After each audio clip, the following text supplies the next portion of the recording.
It's been a minute, huh?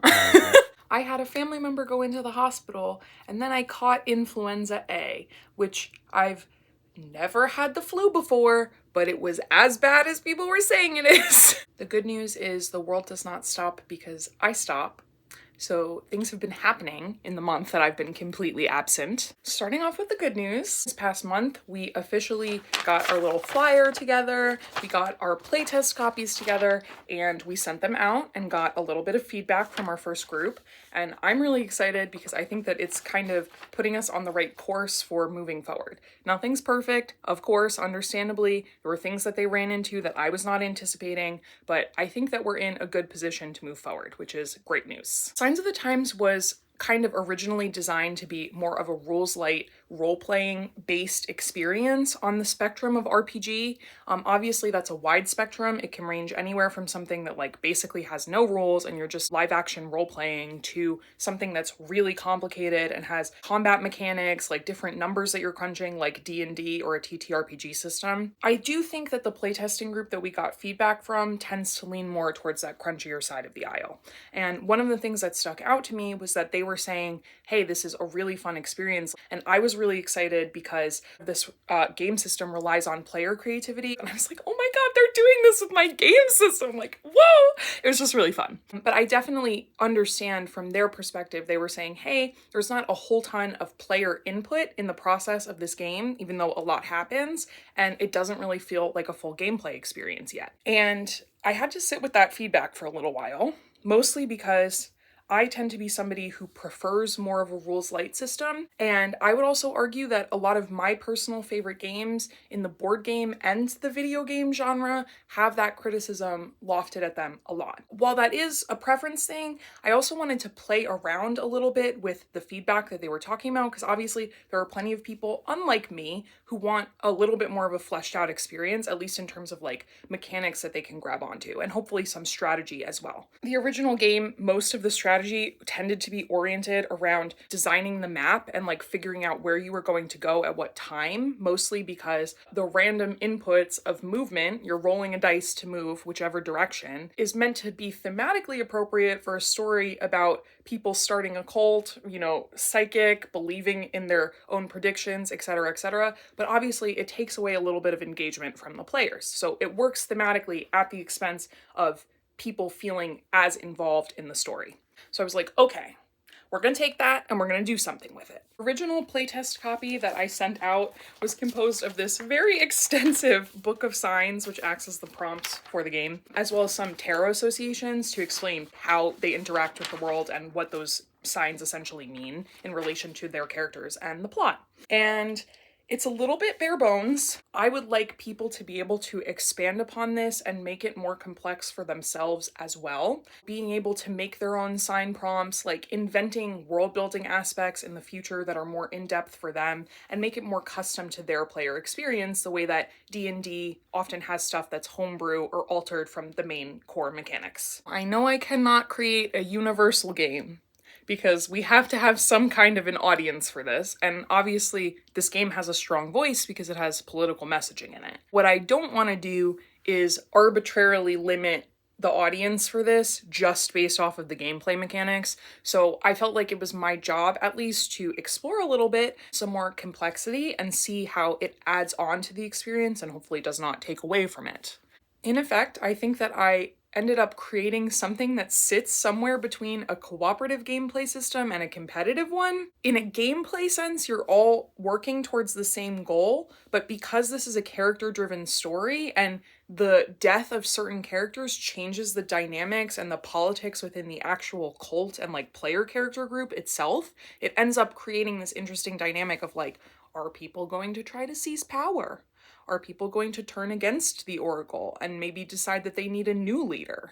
Ultimately, I think that I did a decent job, especially upon some first playtesting and stuff, just alone, creating something that fits thematically with the story, like I mentioned, and adds complexity and some agency without making the game easier or, quite frankly, too easy. The fun challenge about this whole experience was that I really felt like I had to make something based off of what I already had in the base game, mostly because one of the core things about Signs of the Times that I really want to maintain throughout the entire process is that it's not something you have to buy in a big box with all these extra manufactured parts. Obviously, we all know there's really intensive tariffs going on. My goal was to make Signs of the Times immune to that in some capacity, because it's not completely immune, obviously, and making it fully print to play with stuff that I would assume other people who are gamers either already have access to or can very easily access online was a very core aspect of the game design. So I only had the supplies that I had already set out to work with to be able to expand the complexity,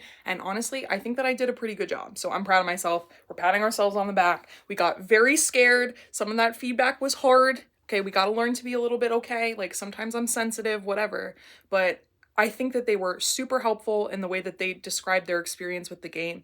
And I think that it made the game better overall. So, as usual, playtesters for the win. The bad news is the world is writing plots in real life that are so bad, my brain could never even come up with them. In case it wasn't abundantly clear from how I look, how I talk, how I act, me saying it, my social media presence, I am autistic.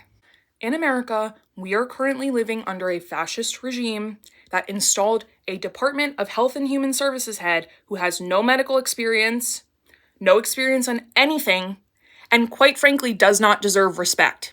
That clown is currently getting up on the news and telling people, one, that he will solve autism by September. Not possible, babe. Physically not possible. Two, that he's going to start putting people that are level 2 or level 3 autistic on an autism registry.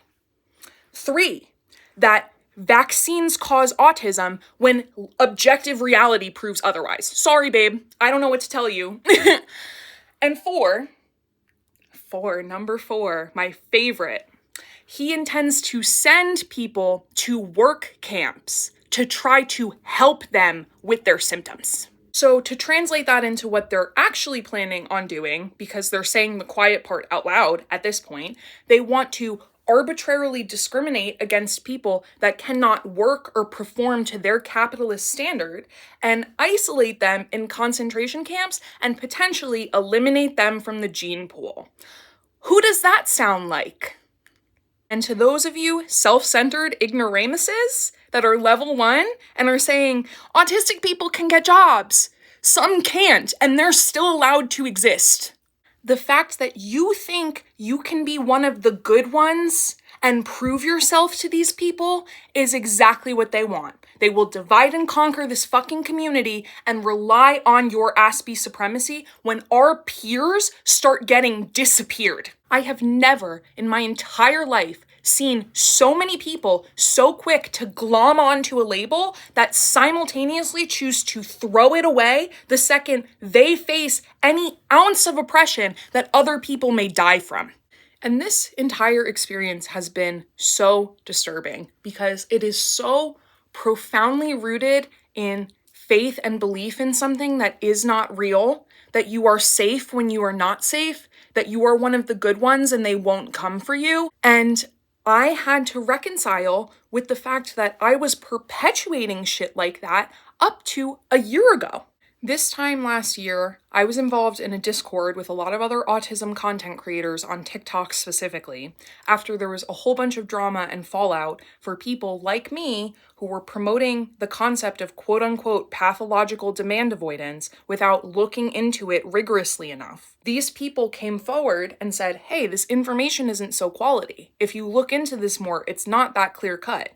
And they were eviscerated. Janella and Callie were treated like demons for being factually correct and direct in their delivery. Callie especially, who is a Black trans person and genuinely one of the sweetest people you will ever talk to. This was the thing that made me so fucking angry because I'm like DMing this person, right? Like we're having like normal, personable conversations, seeing their comments on the videos that are causing people to freak the fuck out and blow up at them and treat them like garbage, okay?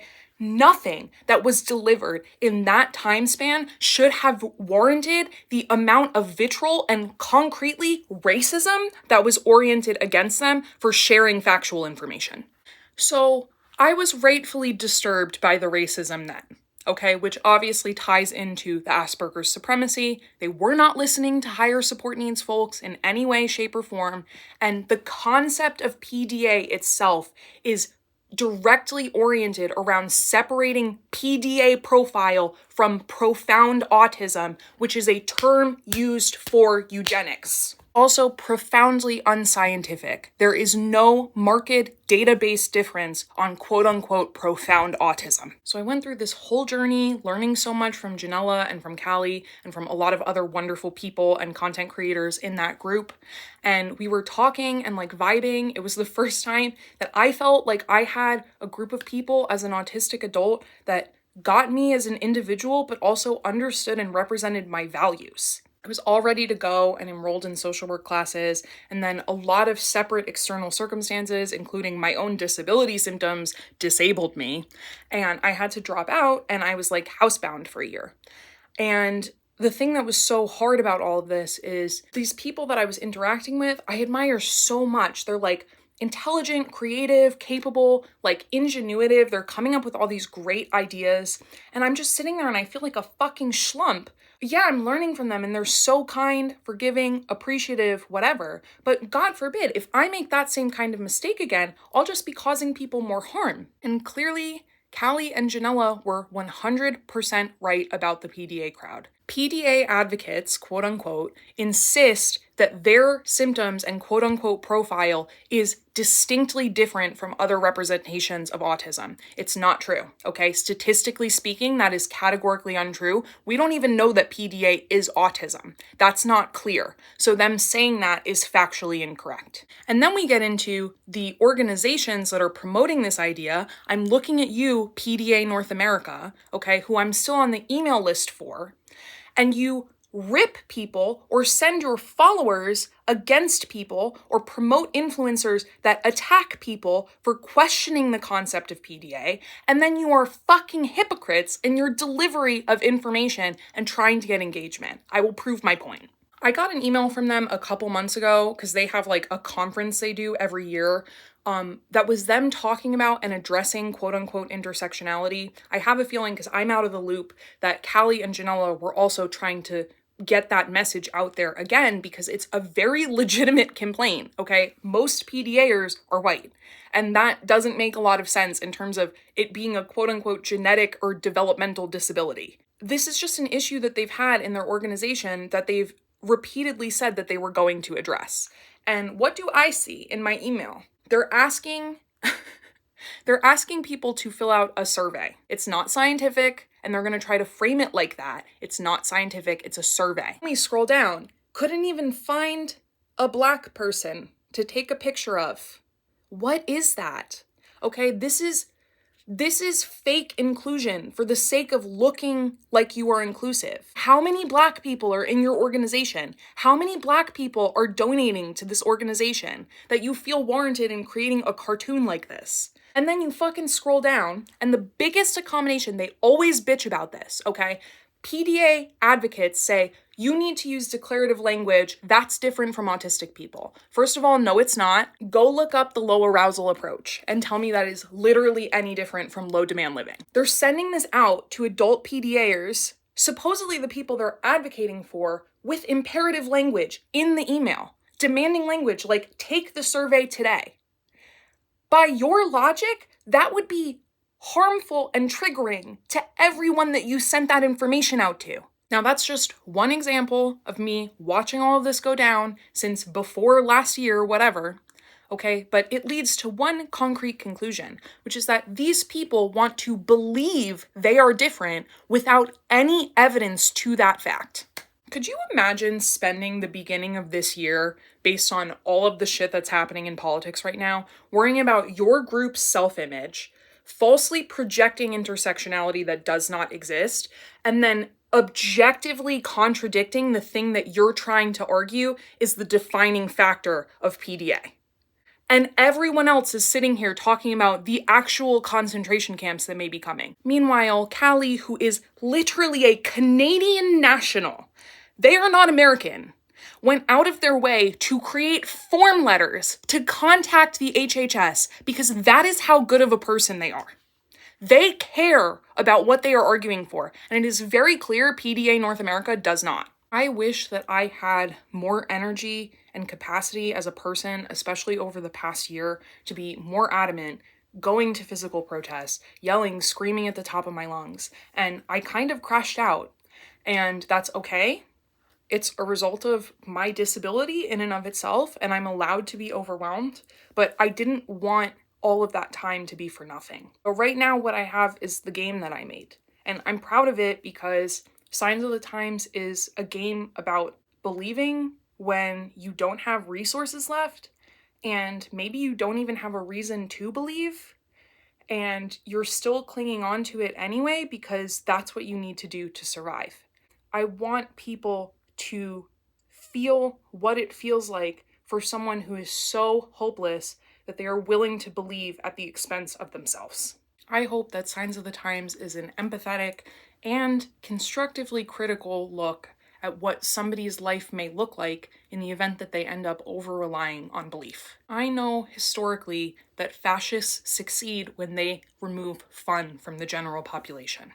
I don't know if any of you know this, but Nazis used to play polka music, which would have been the equivalent of playing top 40 radio, over loudspeakers while victims at the concentration camps were being cremated.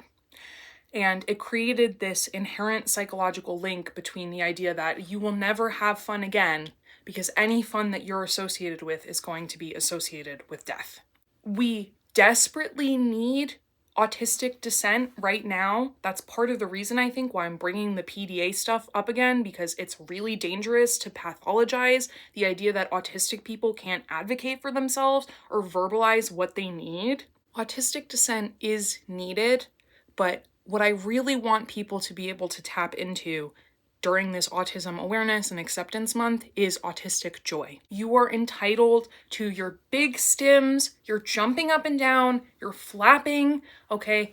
Be who you are, because they want to take that away from you. And I guess I'm most proud of this because this game is a combination of my autistic dissent and my autistic joy. And I really, really hope that it brings other people joy too. And I'm literally crying and like tearing up for no reason. If this game sounds fun, if a playtest would be interesting for you, it would be so greatly appreciated if you could contact us at ruckmakergames@hotmail.com. I will send you a copy as fast as I can, and again, it's free, it's yours to keep. You can send it to whoever in terms of like playing it with your friends or whatever, and I'm just excited to hear about how people experience the game. Please be well, please be safe. Definitely use Callie's form letters, okay? You can go visit them at Black Spectrum Scholar on Instagram. I know they have TikTok too, but they post more on Instagram. And remember, they want you miserable. You don't have to be miserable while we fight.